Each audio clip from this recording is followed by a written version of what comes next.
Hey now, we are getting over, and I am the Silver King, Adam Silverstein, here to lead you through these hard times. Daddy, with your 2024 NXT Heatwave Instant Analysis. That's right, Getting Over is back once again for the fourth time this week to deliver you some performance-enhancing audio, this time in the form of our instant analysis of NXT Heatwave. Folks, we have an absolute ton to discuss on this episode. Before we get into it, I want to remind you that you have a 2024 WWE Money in the Bank Instant Analysis podcast waiting for you in the podcast feed if you have not heard it yet. And we have two huge episodes to come next week, WWE on Tuesday, NXT and AEW on Thursday. So after you finish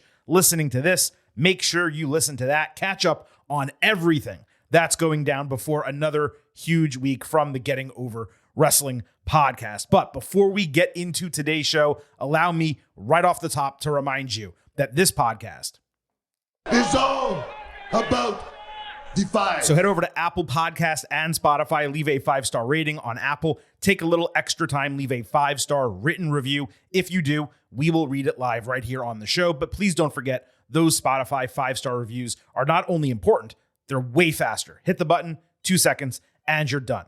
Don't forget to follow us on Twitter at Getting Overcast for episode drops, news, analysis, highlights, all of that good stuff. It is also where you can send in questions and comments for the show that we do read on air, and all of the questions and comments we received for Money in the Bank and Heatwave, you will hear those on our Tuesday and Thursday show. But when you follow us on Twitter at Getting Overcast, you also get to vote in pre and post show polls, and we utilize your opinions on these instant analysis episodes. So don't forget to follow us over there, and don't forget to subscribe to our new YouTube channel, also at Getting Overcast. Lastly, please remember, I happen to love the number 5. and I hope you do as well, because for $5 a month or $50 for the entire year, you can become an official Getting Overhead.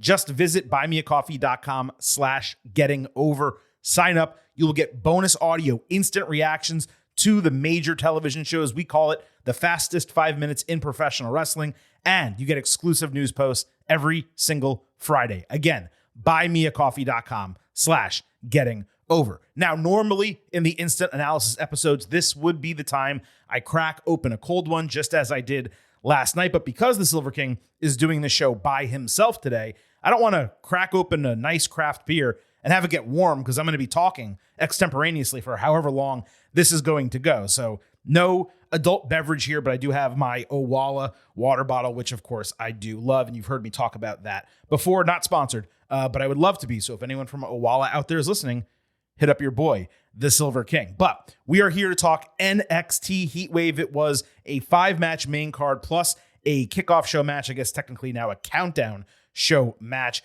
We're not necessarily going in the order they were presented in terms of a reverse order. We are going to start with the most important match and kind of work our way down the card in that respect.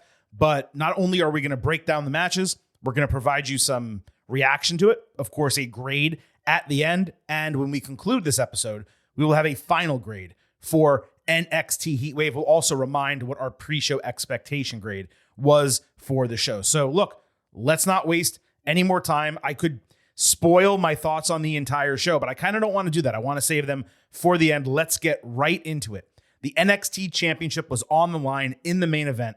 Trick Williams defending against Javon Evans, Ethan Page, and Shawn Spears in a fatal 4-way match. Now, Page, a Canadian, interestingly came out in USA gear. I couldn't put my finger on why. Maybe someone can explain it, or maybe he'll explain it. I'm not sure.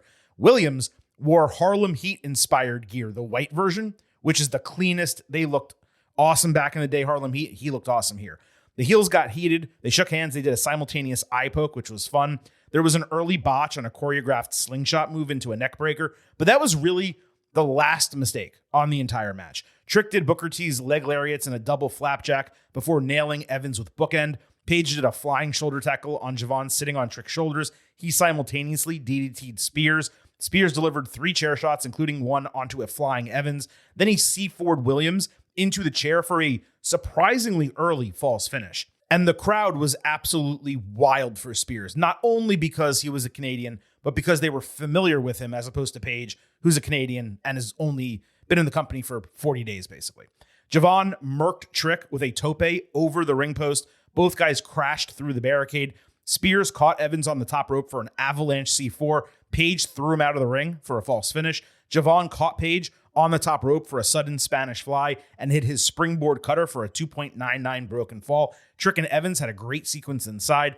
Javon caught Spears on the top rope and gave him, I think, a Stone Cold style stunner, even though it was a cutter. I think he fake gave him the middle finger and then did it. It was awesome. Then he hit an Escalera Tornillo inside for another broken fall. Trick then caught Javon on the top rope and he just shoved him all the way into the side of the announce table, which collapsed. Spears avoided Trick shot. He locked in the sharpshooter. Page booted him out of the ring and hit Ego's edge on Williams. And Evans put Trick's foot on the bottom rope to break the fall. Now, many of you tweeted asking us, how is that a broken fall in a fatal four-way match? Well, the rules go, and this is legit, you cannot be disqualified for a rope break in a fatal four-way match because there's no DQs. But once someone's foot or arm or appendage or head or whatever body part touches a rope or is underneath a rope, it is technically outside the ring, and that means you cannot get to a fall. It would have to be a false count anywhere match for that to not count. So that's why Javon did that. It was a very smart way to break that fall. Anyway, that was setting up for the match finish. Page avoided Trick shot, but it nailed Evans in the head. He flew backwards into Spears, knocking him off the ring apron. Then Trick connected on Trick shot, hitting Page. He fell down atop Evans. Spears pulled Williams out of the ring, and we got a happenstance 1-2-3 with Ethan Page becoming the new NXT champion, pinning Javon Evans in 18 minutes. Trick went apoplectic, just given the way the finish transpired, with him basically getting screwed over, and Page went from shocked, not realizing he won, to crying and celebrating as if he put in all this hard work and actually earned the victory. I mean, he did work hard in the match, but the character didn't actually earn the victory given the way it transpired. This was an exceptional match with tremendous storytelling. It also had a brilliant finish, and we got a total breakout star in newly turned 20-year-old Javon Evans. Consider that he was the MVP in the main event of his first ever PLE match, and it came on Money in the Bank weekend. This accomplished what so few multi-person matches actually accomplish. It gave us extended stretches with everyone involved simultaneously inside the ring. We were talking about the men's Money in the Bank ladder match on Saturday, how it was like 2 people at a time, maybe 3. There was a 7-minute sequence, which was nearly half the match, in which all 4 guys were involved the entire time. The crowd was exceptional. They gave juice to Spears. He candidly was the least exciting person coming into the match. He got elevated. Evans literally and figuratively jumped off the screen. Page was the ring general. Everything he did was super smooth and crisp. And Trick was at his best here without the spotlight on him to deliver on his own. The title reign has not been the best, and it probably came too soon, even though they needed to do it. And it makes it almost perfect that it ended on this note. He was protected by not being pinned. He was protected by not being knocked out. He just straight up got screwed. Trick now has legitimate beef with all 3 guys in this match. Spears for costing him the title. Evans, who's going to be angry at him because he sacrificed their friendship and just threw him to his death. And then Page, who won the title by happenstance without pinning the champion and is going to gloat and show off his ego and all that shit. We have seen this type of finish before in wrestling, but I'm not sure I've ever seen it executed this well, with the champion forced to watch the title slip through his fingers. The drama and the camera work on that was top tier.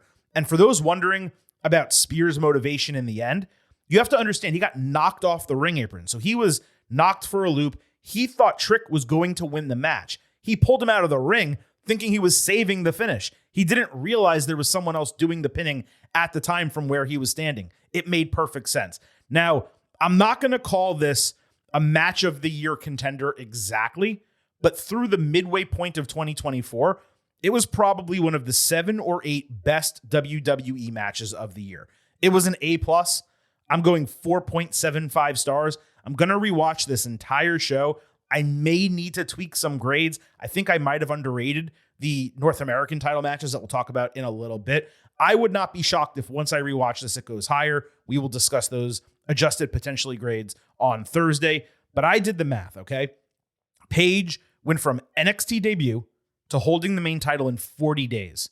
That beats the prior record held by Kevin Owens, which was 62 days. Both Canadians, obviously from different provinces. I saw some people calling this a surprise title change. Could not disagree more. It made all the sense in the world, and we literally predicted it here on our Ultimate Preview. Both Paige winning and it potentially being in a happenstance finish that protects Trick. And by the way, I should note, the finish of this match was quite similar to Backlash 2007, where Shawn Michaels superkicked John Cena. He fell backwards, got a pinfall, and HBK couldn't get there to save him fast enough. I don't believe, if memory serves, that was a title match. And certainly Shawn wasn't prevented from getting to Cena, doing the fall. But he did have to watch, similarly, as the referee counted 1, 2, 3. I had no idea that the match was going to go down this way. That part of it was a surprise, but the title change itself was not. It's so nice to be shocked at not just a match finish, but when it involves a world title or the equivalent of a world title on a brand. And now that I think about it, we went 5 for 5 predicting this show, but in every single case, the booking was the right decision. Trick winning the title had been great for him individually, not so great for NXT as a brand. Whether you like Paige or not, having a legitimate veteran heel champion who can elevate a ton of young baby faces simultaneously, that is what you need in NXT. And then, even on top of that, and on top of the breakout for Javon Evans and Spears getting elevated, Trick's emotional selling of the finish was some of the best character work in his young career. I would even argue it was better than a significant portion of the Carmelo Hayes feud, and that was great work by Trick. But the way he sold his frustration and anger and depression and shock in this moment, it was veteran work. And that is the exact reason why you take the title off of him. You probably keep him away from it from a long time, and then you have him chase it again. It's going to work out extremely well. This was a crazy great main event, and I'm not going to say it came out of nowhere, but certainly it exceeded expectations.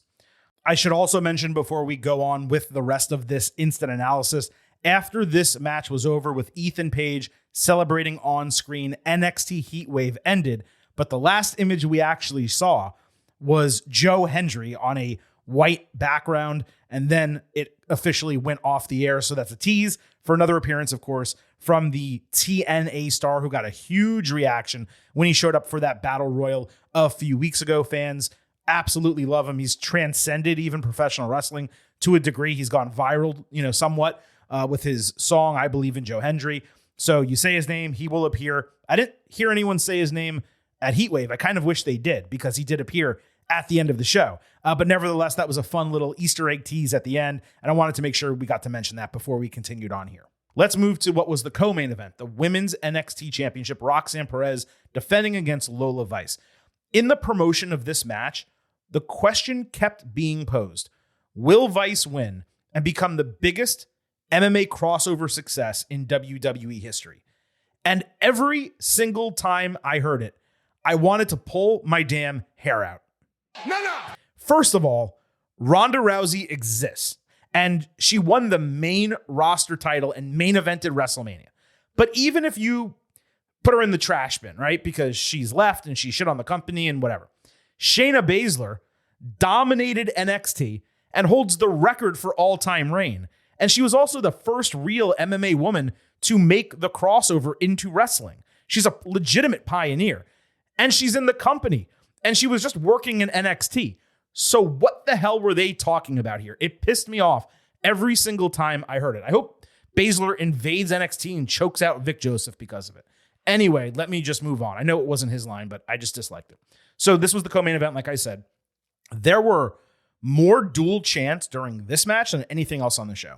Roxy was super smooth early before Lola did her quick kicks and countered a running uppercut into a sleeper. Perez escaped a rear naked choke by rolling outside. Then she avoided a spinning back fist with Vice straight up drilling the ring post. So Roxy worked the hand and arm with heel tactics. She had a few nice suplexes. Lola caught and reversed a Roxy back fist, but Perez flew outside when she was connected. Roxanne uppercutted Lola's arm twice over the rope and then threw it into the ring post.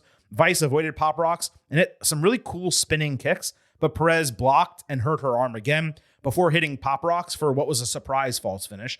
Lola actually kicked out too soon. It was like 2.2, but you can get past that. Roxy came back with Pop Rocks on the damn announce table, which didn't even break. She threw Lola back in the ring. That was another false finish. So Perez attacked the arm. She locked Vice in a crossface, and just as Lola was about to grab the rope, Perez pushed off of it with her foot. Then she hit a third Pop Rocks and just got angry and wanted to make sure the match was over. She went for a fourth. Unfortunately, when she went for the fourth, they kind of botched it. So once they fell down, she angrily dragged Lola into the middle of the ring and hit what was technically a fifth to retain the title in 14 minutes. This woman, she's fucking incredible. Prodigy is way too light of a descriptor for Roxanne Perez. She's a phenom in this ring. I know the heel promo needs work. So the hell what? She showed off so much heel character with her actions and mannerisms and wrestling style here. She told the story of a character becoming more and more, I don't want to necessarily use the word deranged, but it's the one coming to mind right now. Throughout this match, she got more and more pissed off, more and more aggressive, and leaned into that side of the character. It was immense work from her. This was easily Lola's best non-underground match. Roxy has a lot to do with that, and Vice still needing a good amount of work in the ring. That's abundantly clear. We've talked about that.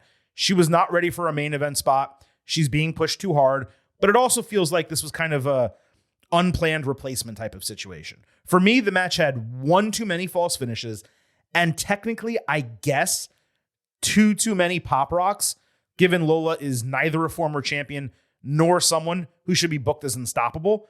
Roxanne beat Jordynne Grace easier than she beat Lola Vice. That should never be the case. I did find it funny the way Perez was pissed about the botch. So that fifth Pop Rocks was super aggressive, and you could argue it's the best one she's ever hit. It was almost like spamming finishers in a video game, which is not necessarily a bad thing. If they had ended on the third one coming out of the corner when she got out of the crossface and she just decided, screw it, I got to end this match, I wouldn't have a single criticism for the entire thing. This was right on the border. I'm going 3.75 stars, B+.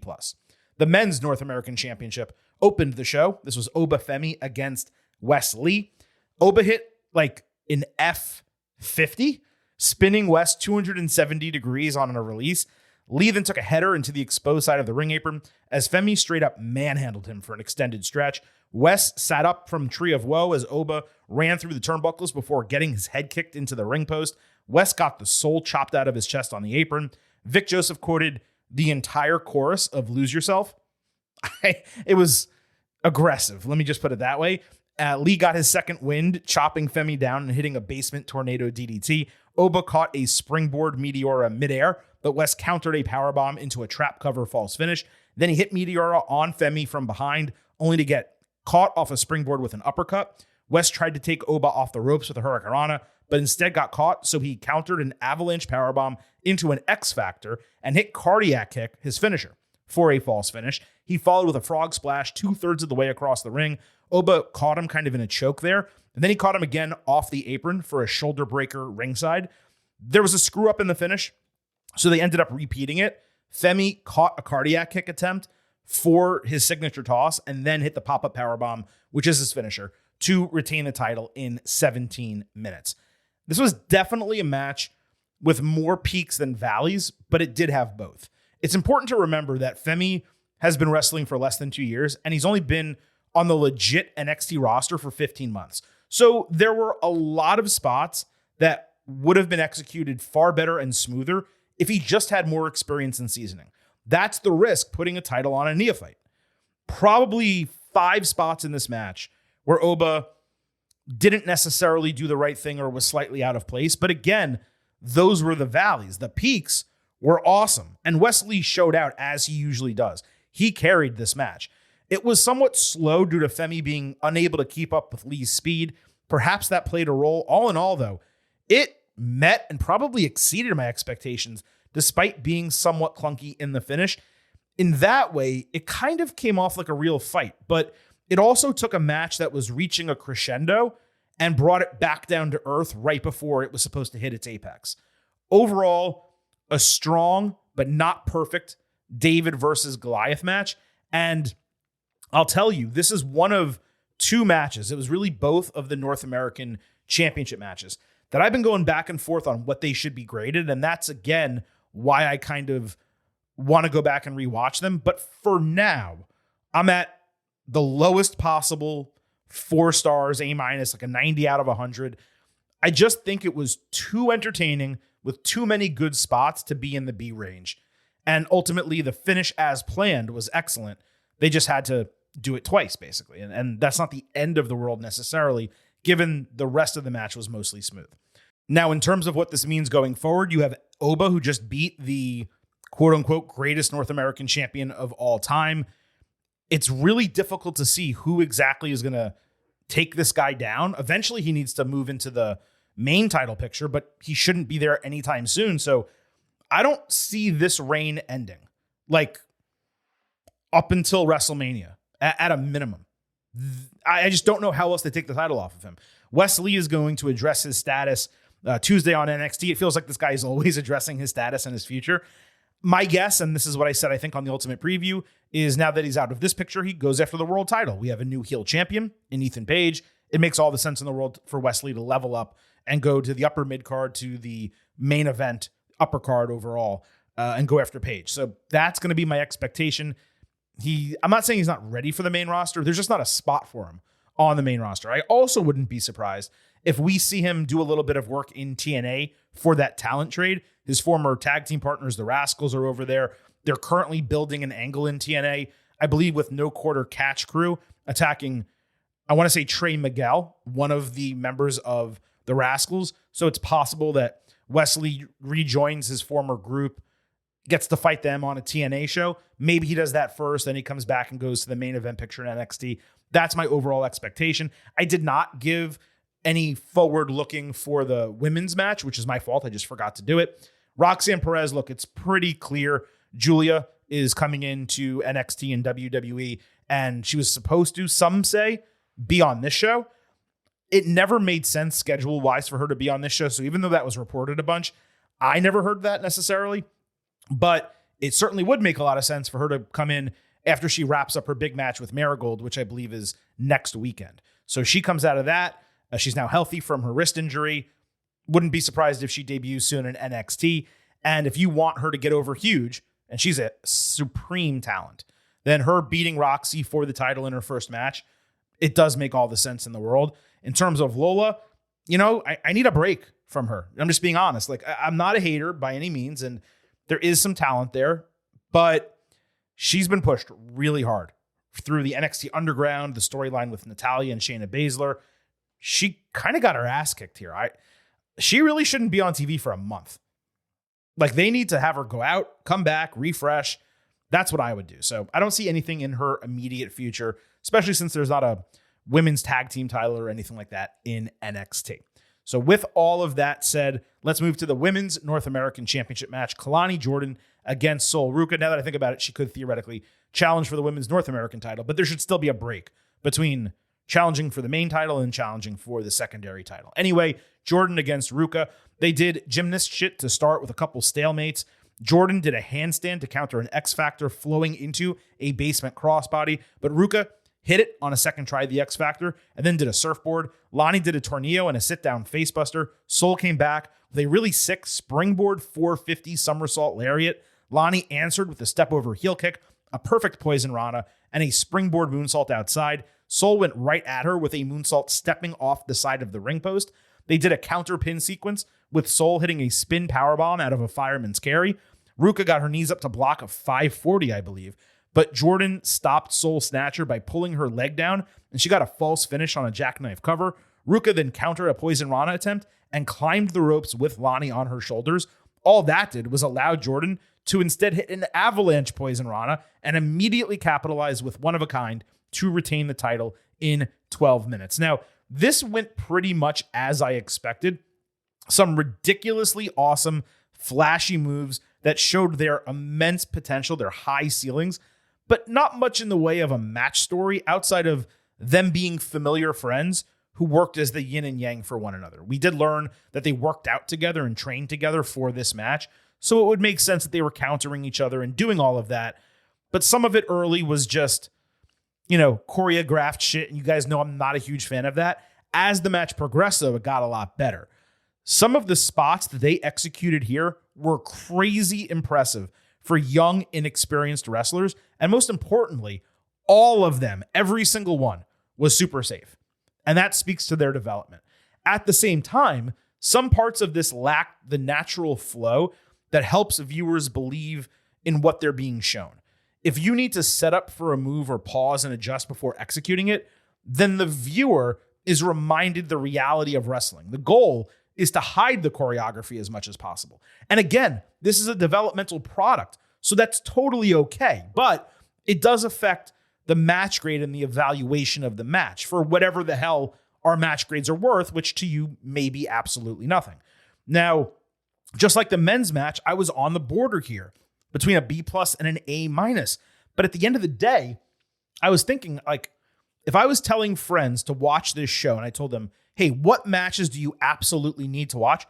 I'm saying you absolutely need to watch this as probably one of 3 must-watch matches on the show. And if I'm saying that, then to me, that crosses the border. So I'm at 4 stars, A- for this as well. And it's really from the standpoint of watching a couple future stars at the onset of their career. They had great chemistry. A rematch between them 6 months or 12 months from now, maybe 2 years or 4 years from now, is going to be absolutely sick. The future is super bright for them and the NXT women's division.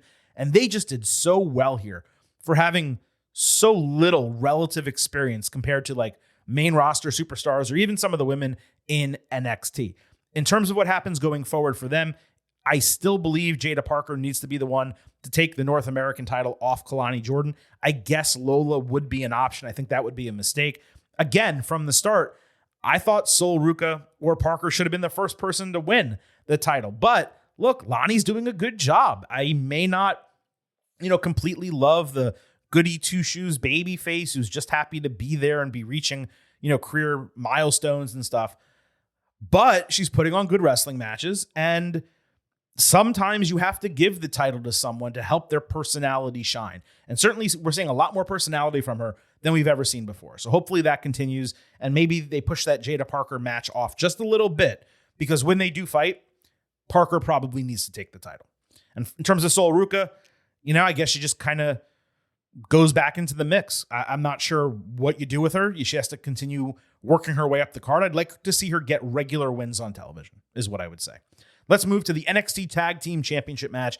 Nathan Frazier and Axiom against Chase U. And if you watched this show, NXT Heatwave, you might be saying, Silver King, why the hell are you talking about this so late on the card? Well, I really did want to talk about both of those North American Championship matches, but I promise you I want to talk about this also. So a storyline ran during the Countdown show in which Frazier had not arrived at the arena early like the rest of the superstars, and obviously like his partner Axiom.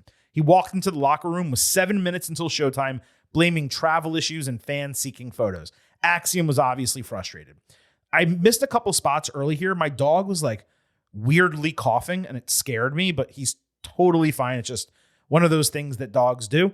The faces sold their asses off for big man moves from Hudson, with Frazier eating a gutbuster as Duke fell on Axiom simultaneously for a senton. Hudson sprung himself over the top rope and in one motion hit a full release German suplex on Frazier, only to get a razor's edge countered into 2 hurricanranas. The champions then hit Quattro tope suicidas. Axiom hit a frog splash, with Frazier adding a springboard 450 for a false finish. Hudson took Frazier off the ropes with a handstand hurricanrana, the Stratosphere, for those of you who remember, adding a boss man slam. Axiom hit Hudson with a Spanish fly. Frazier added a Phoenix splash for a broken fall.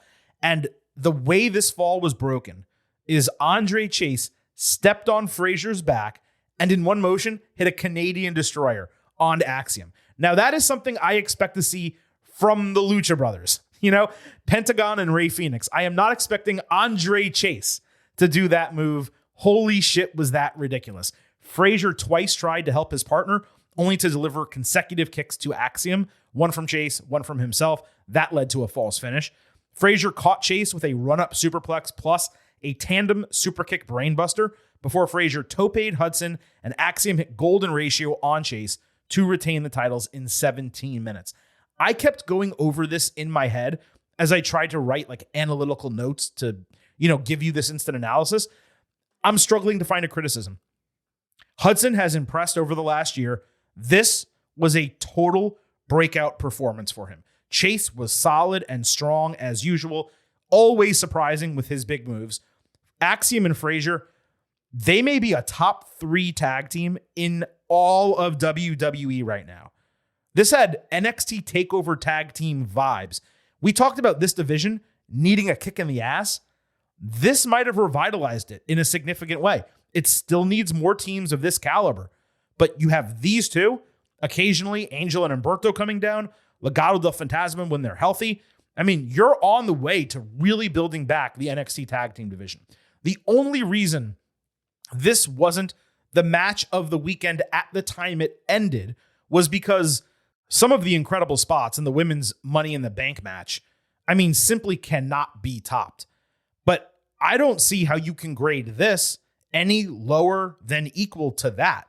Multiple story points were hit with Axiom and Frazier not being fully aligned. Frazier nearly costing them the match, then saving it because at the end of the day, he is a good partner. The sequences were crisp and they flowed with ease, totally counter to the North American matches that we were just discussing. If you put this on the main roster Monday night on Raw, no one would bat an eye and the entire crowd would be standing on their feet. Because there was no commercials and it never slowed down, I thought it was actually better than the DIY tag team title win from SmackDown on Friday night. I'm at 4.5 stars and an A. This was great. Simply great. Now, in terms of what happens for these teams going forward, Chase U just goes back right into the regular mix. I would love to see them win the tag team titles because Hudson and Chase are an impressive, talented tag team together. So maybe, not against Frazier and Axiom, but when heels get these straps, Chase U winning them and doing so, by the way, in front of an arena crowd, that needs to happen. Whenever they get a chance to wrestle in front of 5, 6, 7, 8, 9, in this case, 10,000 people, they are absolutely beloved and they deserve that kind of boost from a crowd like that. Nathan Frazier and Axiom, I just told you, top 3 tag team in WWE. I have no desire to see them break up. I know they're running an angle that theoretically would lead to that and nearly cost them this match. But I don't know why you'd break them up. What are you going to do with these guys? You have Frazier go after the North American title and lose to Obafemi. You have Axiom do the same. You have them fight each other and do a 3-match series. Sure, they'd have great matches, but is that better than them being a tag team and dominating this division? It's not. So they should stay together. At least that's what the Silver King would do if he had the book. Now, before we wrap this up, we did have that countdown match. Carmen Petrovic and Ariana Grace against JC Jane and Jasmine Nix. The Toronto natives were on fire early. Petrovic actually got some really big reactions with her kicks. Grace got the hot tag assisting for a modified heart attack using a kick. Nix had Petrovic in an O'Connor roll by the ropes. So Grace grabbed her hair, reversed the move, with Carmen getting the 1, 2, 3 and the babyface pop. So no insult to these women. I did not have high hopes or expectations for this, at least the in-ring component of the match. They definitely over-delivered in that regard. It was well-paced. It got plenty of time given their experience level, 8+ minutes. Perfect kickoff show type of opener for the brand. I went 2.75 stars C+, slightly above average because of the crowd. I really liked the finish too, with the heel using underhanded tactics to help her babyface partner. I also liked that there was no heat between them in the ring. And because of that, my thought was I really wouldn't mind them being an odd couple tag team and going on a run together. Because of what happened next, I'll get to that in a moment, I'm thinking, well, yeah, maybe the heels should have actually won this match. JC could be elevated to the main event of this division at any time. She could have been called up to the main roster, and it would have been fine. I thought because she and Nix were a team, a legitimate team, it would make sense for them to beat two people just thrown together, but they wanted to do the fan service of a big pop in Toronto. They executed that. And I will note that I said I went 5 for 5 on predictions on the Ultimate Preview. That's true on the main card. I got this wrong. I'm just remembering. I did pick JC and Jasmine to win this match. Now, backstage on the main show, Ava praised the Canadians. Grace took all the credit. Petrovic reminded that she got the pin. Ariana corrected her and called her an anchor, saying it was the last time they will tag together. So Ava made a one-on-one match for Tuesday night. Ariana immediately criticized her for putting tag team partners against one another. She is definitely Santino's daughter. The comedic timing is great.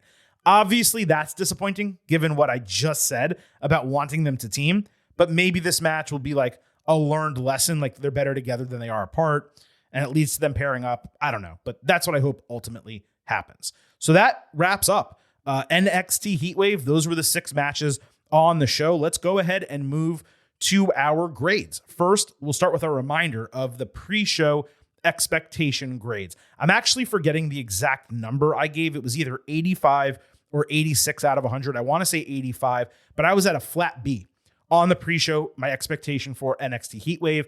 You are getting overheads, got to vote on Twitter, and your votes came in 23% A, 65% B, 9% C, and 3% D or F, which of course is ridiculous. That averages to an 86.3 out of 100. So also a B, I think slightly higher than my expectation. In terms of the post-show grades, because vintage Chris Vanini is not here, I will give you my grade first, and then I'll let you know how all of you voted. It felt to me like NXT was all the way back Sunday night. The main roster call-ups a few months ago really devastated the roster. And while TV was running hot around Battleground with the TNA debuts and the Sexy Red appearances, it fell off the last few weeks. But this show, it would be tough to differentiate this from a black and gold takeover outside of the named talent, the inexperience. It was one of WWE's best PLEs of the entire year from start to finish. Just given the stakes, 5 title matches on the show, all of them delivered one way or another. Every single person on the card came out elevated higher than they were when the show began. The overall creative and individual match booking was phenomenal, and it exceeded expectations more than any show for any brand this year. Maybe in the last 2 years, if we're being honest. This was also a paradigm of why NXT must always, every time, run arenas for PLEs and never, ever go back to the UFC Apex. This was attached to Money in the Bank, so there were 10,000 people there. But even if this was 5,000 people in Georgia, this environment was so much better for the talent, not just for their experience level, but for their performance level. This show was so impressive given the relative lack of experience for half the talent on the card. Probably a top 2 or 3 NXT shows since the black and gold era ended, and I really don't think it was number 3. It was nonstop fun, 2.5 hours, just an absolute blast. So my grade here for NXT Heatwave, I'm going a 94 out of 100 in A. If you're in that range, a high A minus, the top end of the A range, 96, we're pretty much on the same page. It is difficult to give this any other grade as far as I'm concerned. When you have 5 matches and every single one of them delivers, and you have 2 that completely blow your doors off in the NXT title Fatal 4-Way and the NXT Tag Team Championship match. I mean, both of those matches were legitimately incredible. Now, in terms of how you all felt about the show, our Getting Overheads who voted on Twitter at Getting Overcast, these numbers are frankly astounding to me. 81% of you said this was an A+ to an A show. 16% A- to B+, 2% B to B-, 1% C+ or lower. That averages out to a 95.3 out of 100. So you're right in line with me on a flat A. As we tape the show, there's still about 40 minutes left in this poll. Technically, the numbers could change. There's a lot of votes, so it would take a lot to swing it. So pretty much you guys are at a flat A, which is exactly where I'm at. And I might be underrating it again. I told you I'm going to go through these matches again, regrade them. The total show grade is not simply adding the matches together and averaging them. That's not what I do. It's about how entertaining the show is, how much it flowed, how much sense it made. And I did think it made a lot of sense to have all those title retentions building up to the big shocking title change at the end of the show. By the way, there were 7 title matches on WWE PLEs this weekend, 5 of them coming on this show. And the only one that changed hands was the last one. Obviously, we did have a tag team title change on SmackDown. I'm simply saying over the weekend on PLEs. This show was immensely impressive. And Shawn Michaels should be super proud, not just of his booking and what his creative team was able to put together, but the way the talent executed here. You look, every match this weekend, WWE main roster, NXT, it had some type of minor flaw, a botch. There was the major one in the World Heavyweight Championship match, obviously. The rest, moments that might be a little scary for talent. Everyone was okay, healthy. Coming out of the WWE show, there were minor things that did happen. I should note, before we even get to Tuesday's show, Damian Priest did suffer a stinger, which is why he was unable to kick out after that Falcon Arrow in that match. So look, every match, though, something happened. And that's not necessarily abnormal for wrestling, though it was slightly strange that it seemed to happen, across all 10 matches over 2 days. That's kind of not normal to a degree. But NXT shone right through that. It was such a damn entertaining show. And the fact that we're wrapping up this instant analysis like 2+ hours earlier than we were able to on Saturday night, of course, the Silver King loves that. So I appreciate all of you joining us for this NXT Heatwave instant analysis. A reminder that there's a WWE Money in the Bank instant analysis podcast sitting in your feed, waiting for your ear holes if you have not listened to it already. We will also be back this coming week with a WWE show on Tuesday. On that show, we will not only talk about the week in WWE, we'll talk about fallout from Money in the Bank and the WrestleMania XL Behind the Curtain documentary. So there's going to be a lot to discuss on that Tuesday show. And then on Thursday, we'll talk NXT and AEW. So coming out of a 4-show week, we have a 2-show week upcoming for you. And if you appreciate this performance-enhancing audio that has been fed into your ear holes over this last week, well, there's a few things that you can do for the Silver King and for Vintage Chris Vanini. First, you can remember that this podcast is all about Defy. And you can head over to Apple Podcasts and Spotify, click that 5 stars, leave the rating on Apple, take a little extra time, leave a 5-star written review. If you do, we will read it live right here on the show. Also, you can follow us on Twitter at Getting Overcast for episode drops, news, analysis, highlights, all of that good stuff. You can send in questions and comments that we will read on the show. Again, you'll hear those on Tuesday and Thursday this week. You can also vote in our pre- and post-show polls. You heard us mention them a moment ago. All of that on Twitter at Getting Overcast. Please also subscribe to our new YouTube channel at Getting Overcast. It's not just editions of the show. There are video clips on there as well. Questions I've asked recently to Shawn Michaels and Seth Rollins. And we're going to be uploading a ton of stuff from all of your favorite interviews here on Getting Over in the past, and certainly new ones as well. Again, YouTube at Getting Overcast. Please also remember, I happen to love the number 5. and I hope you do as well, because for $5 a month or $50 for the entire year, you can become an official Getting Overhead. Just visit buymeacoffee.com/gettingover. Sign up. You will get bonus audio, the fastest 5 minutes in professional wrestling, instant reactions to every major television show, and exclusive news posts on Fridays. It's not just about all the extras.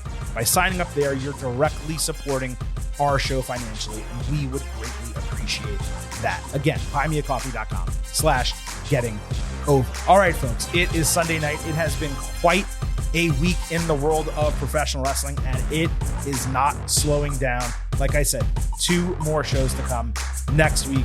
This is the Silver King signing off and leaving you with just 3 final words. Bye for now.